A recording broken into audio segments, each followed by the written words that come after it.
What if your thoughts, choices, even your desires aren't really yours? You're listening to 21 Lessons for the 21st Century, Navigating the Now.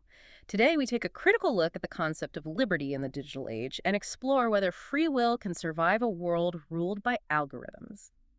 Welcome back to the Deep Dive. This is where we take the material you've shared with us, articles, research, maybe even your own notes, and we really, dig in. We try to find those essential insights, the surprising facts, the stuff that helps you cut through all the noise and get truly well informed. And our mission in this deep dive, well, it's tackling a pretty fundamental question. It comes from the material we're looking at from Yuval Noah Harari's 21 Lessons for the 21st Century, basically. How is that traditional liberal idea of liberty, freedom, holding up against the sheer speed of change in infotech and biotech? And what does that actually mean for your free will, especially in a world that seems increasingly run by algorithms? Exactly. It's a big one. Okay, so let's maybe unpack this a bit. Because the starting point has to be understanding that that traditional liberal view. For centuries, the big idea, particularly in the West, has been that legitimate power, authority, it comes from the free will of individuals. Right. And individuals express that free will Yeah. through their feelings, their desires, their personal choices. That's the core of it. So politically, that's democracy, right? The voter knows best. Yep. Elections, human rights, protecting that individual space. And economically, it's the free market. The customer is always right, driven by what they want, what they feel like buying. And personally, it's all about, follow your heart, be true to yourself, within limits, of course, respecting other people's freedom. And this isn't just some, academic theory. The material points out how deep this runs. Even figures you might not think of as classically liberal, like Reagan or Thatcher, they strongly championed individual liberty, free markets. It's a kind of fundamental agreement in many places. Authority rests with the individual's choice. And the source uses the Brexit referendum as a key example. David Cameron, the prime minister then, he don't go looking in ancient texts or ask religious leaders. No, he went straight to the people, millions of individuals, and basically asked, what do you feel about this? And that's a really critical point the material makes, isn't it? That elections, referendums, they're fundamentally about feeling, not rational expertise. Totally. If it were about who has the most logical argument or understands the complex details of EU policy best, well, you couldn't really justify giving everyone an equal vote, could you? No. I mean, Richard Dawkins apparently made this point after Brexit. He said most people, himself included, didn't have the necessary expertise. He compared it to voting on Einstein's equations. Or letting the passengers fly the plane. Yeah. But the democratic idea isn't about being the smartest person in the room. It's about expressing that inner feeling, that sort of mysterious free will. The assumption is everyone has this equally. Right. The brilliant scientist and the illiterate maid, as the source puts it, are equal when it comes to the validity of their feelings. So your vote counts the same. And you see this echoed even by leaders. Michael Gove, justifying some big political moves, apparently said he asks himself, what does your heart tell you? It always comes back to that inner feeling. But here's the kicker, the really striking implication.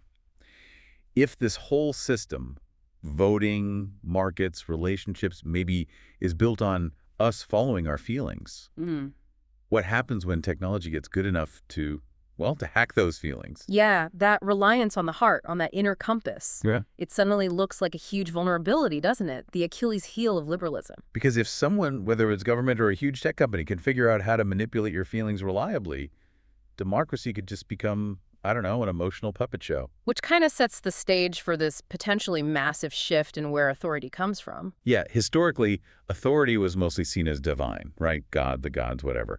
Then, the last few centuries, it shifted to human authority based on that individual free will idea we just talked about. But now the suggestion is we might be shifting again from humans to algorithms. And the science itself is kind of pushing this. Our understanding of biology, neuroscience, it challenges that whole free will foundation. Yeah. Feelings from this perspective aren't mystical messages from a soul. They look much more like complex biochemical algorithms. Algorithms, how so? Well, mechanisms refined by evolution over millions of years. They help us make quick calculations about survival and reproduction. That instant fear of a snake, that's your brain running a rapid calculation based on ancient data. Attraction. Another calculation about mating potential, even moral outrage. Maybe it's calculation about group cooperation. So they're all just calculations. Deep down, yeah.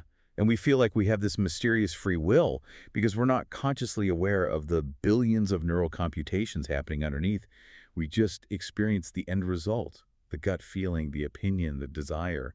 It creates this powerful illusion of a free inner self making choices. Okay, but the material makes a really important practical point here too, right? Yeah. Even if feelings weren't technically free, relying on them worked for a long, long time. Absolutely. Because my feelings were the best guide I had. Who should I marry? What career should I choose? How should I vote? Yeah. There was no external system, not the KGB, not the church that had the biological knowledge or the computing power to truly understand and manipulate my internal biochemical processes. So my inner world was essentially a black box. Outsiders couldn't really get in, believing in my free will, following my heart. It was practical advice It worked, but that practical advantage, it's starting to disappear. because of the two big revolutions merging. Exactly. Biotech is decoding the body, the brain, the feelings. And infotech provides the massive computing power needed to process all that biological data, put them together. And suddenly, big data algorithms can monitor and understand your feelings, maybe even better than you understand them yourself. And that's the moment authority can really start to shift. The illusion of free will, that private inner space only you control. It starts to dissolve when external systems know you better than you know yourself. We're already seeing this play out, aren't we? Medicine is a prime example. Decisions about health are shifting. Definitely. Away from just how you feel or even what your doctor sees, towards these computer calculations based on enormous data sets. The source speculates, by 2050, maybe constant biometric monitoring could spot diseases like cancer years before you feel anything. And algorithms would be there recommending super personalized treatments, diets, lifestyle tweaks. Which leads to that slightly weird idea. If algorithms are always scanning for problems, you might always feel kind of sick. Always something to optimize, some risk to mitigate. And what if you ignore the algorithm? Say it tells you to change your diet and you don't want to. Well, maybe your health insurance gets canceled. Maybe your employer sees your risk score and decides not to promote you. Why should society, or your insurer, pay for your refusal to follow the data-driven advice? It makes you think about that smoking example. Ignoring general statistics is one thing. But ignoring a sensor buzzing on your wrist, saying, "Warning, 17 precancerous cells detected in left lung," that's different. And what if that sensor automatically reports it to your insurance, your boss, your family? The pressure to comply becomes immense. Lots of people probably won't want to deal with that constant stream of health alerts and decisions. Probably not. It's more likely we'll just delegate. Tell our health algorithm, look, handle the small stuff. Just give me the big picture. You might get a notification. 17 precancerous cells detected and destroyed. Have a nice day. And you just carry on. And this isn't just about health, is it? It extends way beyond. Biometric sensors, turning our biology into data. Means that with enough data and computing power, algorithms could potentially hack everything. Your desires, your political opinions, your career choices, they could know exactly who you are. Maybe even things you don't consciously know about yourself. Absolutely. Most people don't know themselves perfectly. It takes time, reflection. The source uses the example of sexuality. Someone might spend years figuring out where they fit on the spectrum. But imagine an algorithm in the future analyzing subtle biometric reactions, eye movements, heart rate, brain patterns while you watch different things. It could potentially give a teenager a very accurate assessment very quickly. Wow. Saving years of confusion, maybe, but also kind of invasive. Hugely invasive. And maybe you wouldn't choose to take such a test. But what if it becomes common? Peer pressure. What if dating apps start requiring it for better matches? And even if you avoid the tests, you're leaving data trails everywhere anyway. Your web searches, what videos you watch, your social media likes. Algorithms are constantly watching, analyzing, building that profile. Coca-Cola might figure out whether showing you an ad with a shirtless guy or girl is more likely to trigger a craving based on data you didn't even know you were generating. That knowledge is power. And people might even start voluntarily handing over decisions, right? If the algorithm promises a better outcome. It starts small. Choosing a movie for a group, always painful. An algorithm analyzing everyone's tastes could probably pick something everyone genuinely likes much faster. Saves an argument. And then it gets smarter. It learns your self-reports are unreliable. You say you like that documentary, but the data shows you fell asleep halfway through. So it starts gathering real-time data while you watch. Did you finish it? Did your eyes track the screen?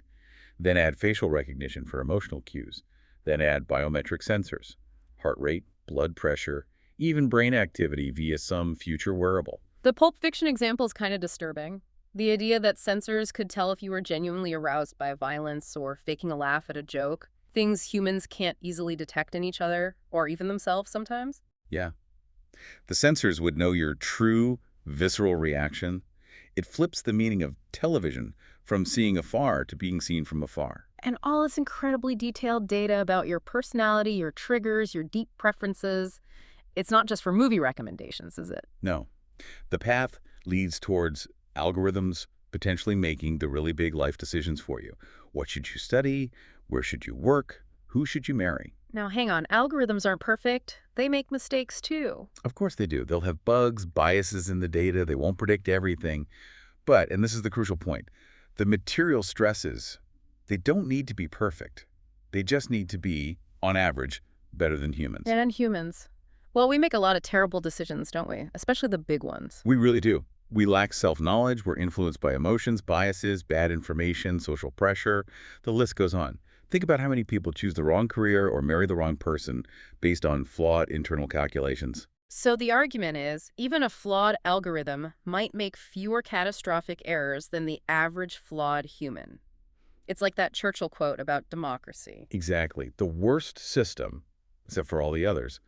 Maybe that's how we'll come to see decision-making algorithms. Flawed, yes, but maybe better than the alternative us. But there's a cost to relying on them, isn't there? Our own abilities might fade. For sure. The use it or lose it principle. Think about navigation. Google Maps is amazing, but how many people can confidently navigate using just a map and compass anymore?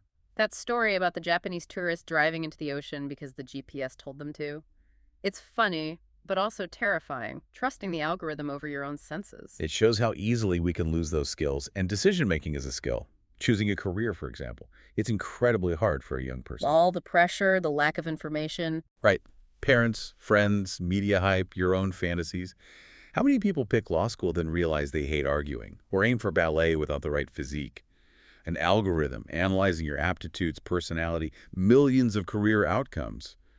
Could it suggest a better fit? Maybe tell you you'd be a happier, more successful psychologist, or even a plumber.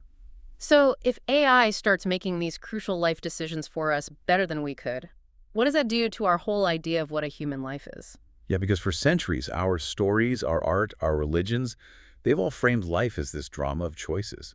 Hamlet's soliloquy, Macbeth's ambition, Anna Karenina's affair, choosing salvation or damnation. It's all about the weight of human decisions. So what happens to that drama if we just ask the algorithm? Imagine Anna Karenina consulting a relationship AI, or a Shakespeare play where Google Optimize makes all the decisions for the characters. Life might become smoother, easier, maybe healthier, but fundamentally different.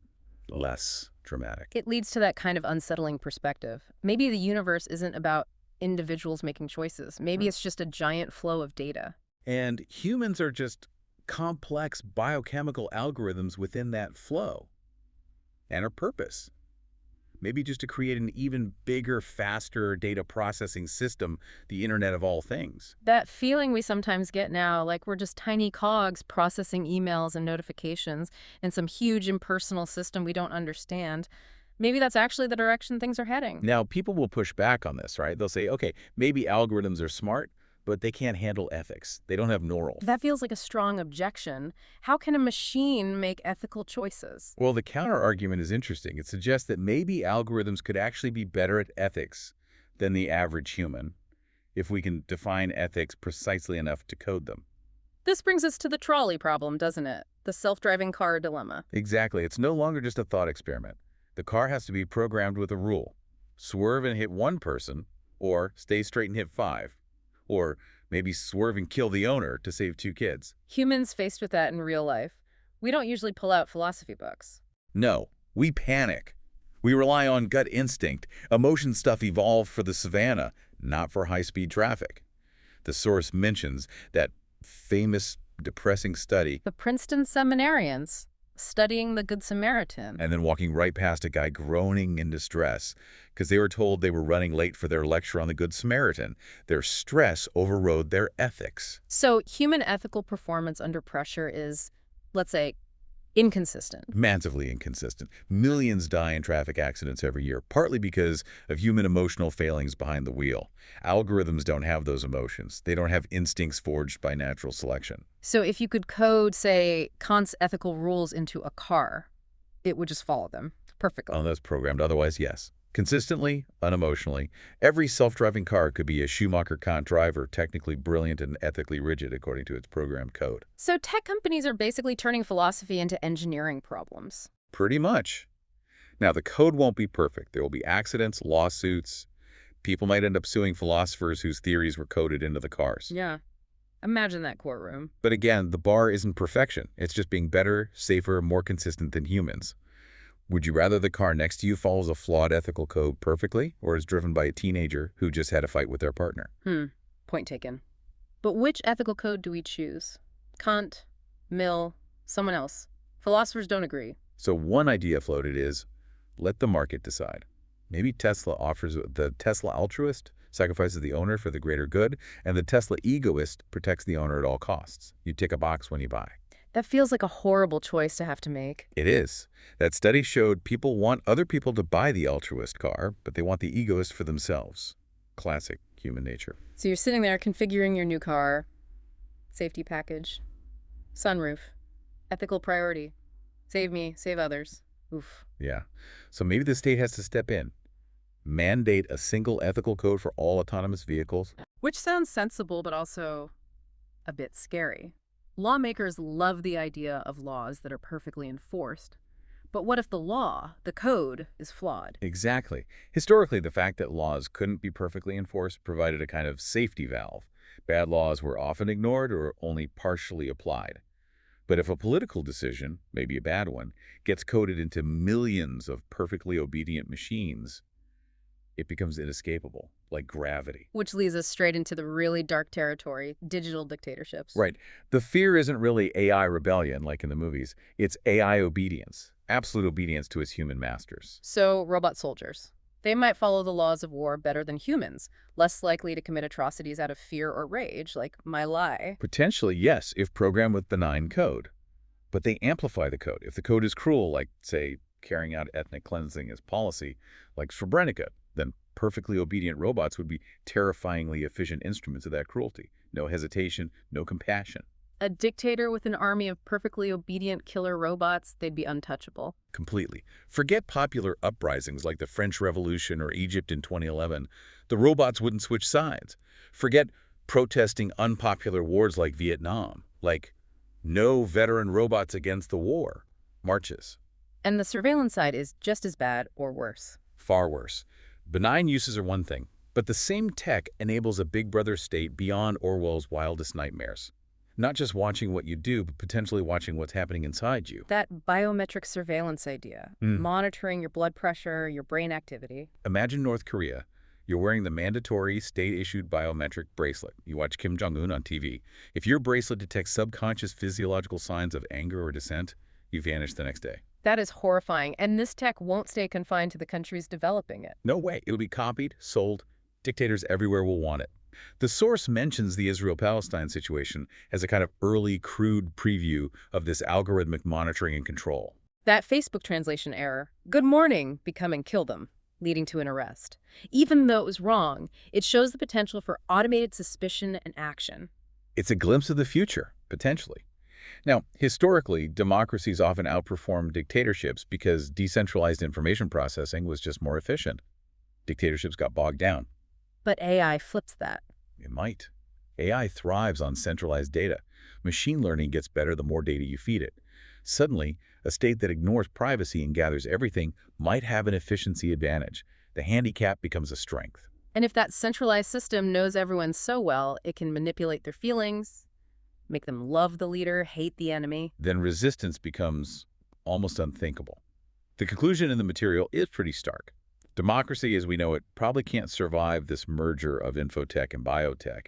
It has to reinvent itself radically. Or we end up living in digital dictatorships. Which won't look like past dictatorships. There'll be something new, using tools Hitler or Stalin couldn't imagine. Even in places that stayed democratic, there are new dangers, like algorithmic discrimination. Yeah, algorithms are already deciding who gets loans, jobs, insurance. And the problem is, they can discriminate in ways that are hard to see or fight.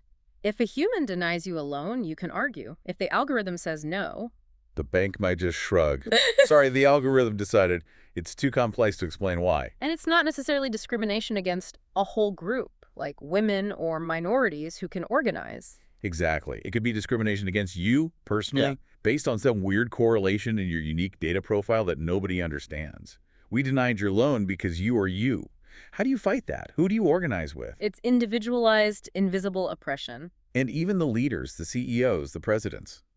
They might still be human, but their decisions will likely be heavily shaped, maybe even dictated, by AI advisors presenting them with options already filtered and optimized by algorithms. They'll be choosing from menus written by machines. Okay, so amidst all this doom and gloom, is there any good news? The source distinguishes intelligence from consciousness, right? AI might get super smart, but not necessarily feel anything. That's a key point. Intelligence is problem solving. Consciousness is subjective experience, feeling. An airplane flies better than a bird, but it doesn't feel the wind. AI can analyze human emotions without having any of its own. So the immediate fear isn't conscious robots taking over. The more immediate fear, according to the source, is something else. It's that we invest massively in AI intelligence, but neglect to develop human consciousness. So we get super smart machines serving natural human stupidity. Precisely. We're not facing Skynet tomorrow. We are facing armies of bots and algorithms that understand our emotional triggers, fear, hate, greed better than we do, and use that knowledge to manipulate us, to sell us products, politicians, ideologies. Recent elections, filter bubbles, targeted disinformation, that's just the beginning. It seems like it. Not a dramatic apocalypse, but a banal apocalypse by clicking, as the source puts it. We click ourselves into division and delusion, guided by algorithms exploiting our evolved biases. Which leads to the big call to action in the material. Yeah. For every dollar, every minute we invest in AI, we need to invest just as much in developing human consciousness, self-awareness, wisdom. But we're not doing that, are we? Our skills seem shaped by what the system needs. Right. The boss needs fast emails, so you train yourself to be constantly interruptible, maybe losing the ability to focus deeply or even taste your food. The market needs you to understand stocks, but not necessarily to understand suffering. The analogy used is, we're becoming like domesticated cows. Yeah. Bred for efficient data production, maybe. Tame, predictable, less resourceful, less curious, less aware of our own potential than our wild ancestors. We optimize our internet speed, but we don't explore the depths of our own minds. So the ultimate risk isn't super intelligent AI, but downgraded humans misusing upgraded computers to wreak havoc. That's the phrase used. Coupled with the threat of extreme inequality, if only a few manage to upgrade themselves, leaving the rest as sort of irrelevant data producers. So we come back to that central question. Liberty, free will, what it means to be human, when algorithms know us better than we know ourselves and start making our decisions. We've seen how the traditional liberal story is challenged, how authority might shift to algorithms, how decisions from medicine to marriage can be delegated, the complexities of coding ethics, the real dangers of digital dictatorships and subtle discrimination, and this underlying risk of empowering human folly with artificial intelligence. It leaves us with a pretty heavy thought to chew on, doesn't it? If our feelings, the very foundation of our choices, our politics, our identity, are just biochemical calculations, and algorithms can read and manipulate those calculations better than we can, where does free will actually live? And if life stops being this drama of difficult personal choices, what does a human life mean then?